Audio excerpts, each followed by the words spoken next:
আমার হাজবেন্ডের ব্যবসা ব্যবসার কারণে ওনারা এরকম করে মারছে। উনি ব্যবসা বাণিজ্য করতো, ওনার কাছ থেকে 2 লাখ করে মাসে টাকা চাইছে যে ওনারে দোকানের থেকে দিতে হইব, আর ব্যবসা বাণিজ্য করতে দিব না। এই কারণে অনেকদিন ধরে ওনার ওর সাথে দ্বন্দ্ব করতেছে যে উনি ওখানে ব্যবসা না করতে পারে। আমার সন্তান এতিম করে দিল। আমার হাজবেন্ড এরকম করে মানুষকে কিভাবে মারে, পাথর দিয়ে ওরা ফুটবলের মতো লাথিতে কোথায় দিতে, ওনার কাপড় ছিল না শরীর। ওরা কি মানুষ?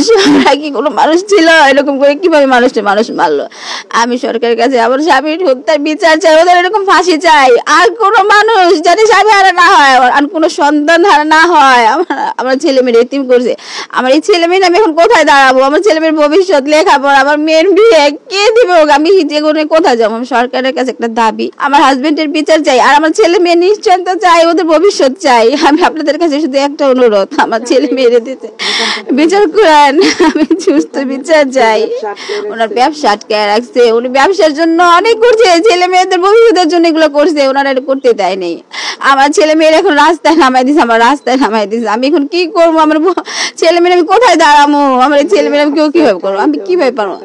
আমার একটা ঠাঁই দেন, আপনারা একটু বিচার চাই, সরকারের কাছে একটা অনুরোধ, আমার সন্তানের জন্য একটা ভবিষ্যৎ করাতে। আমি একটা মহিলা মানুষ, কোথায় যাবো, কি করবো আমি কিছু জানি না।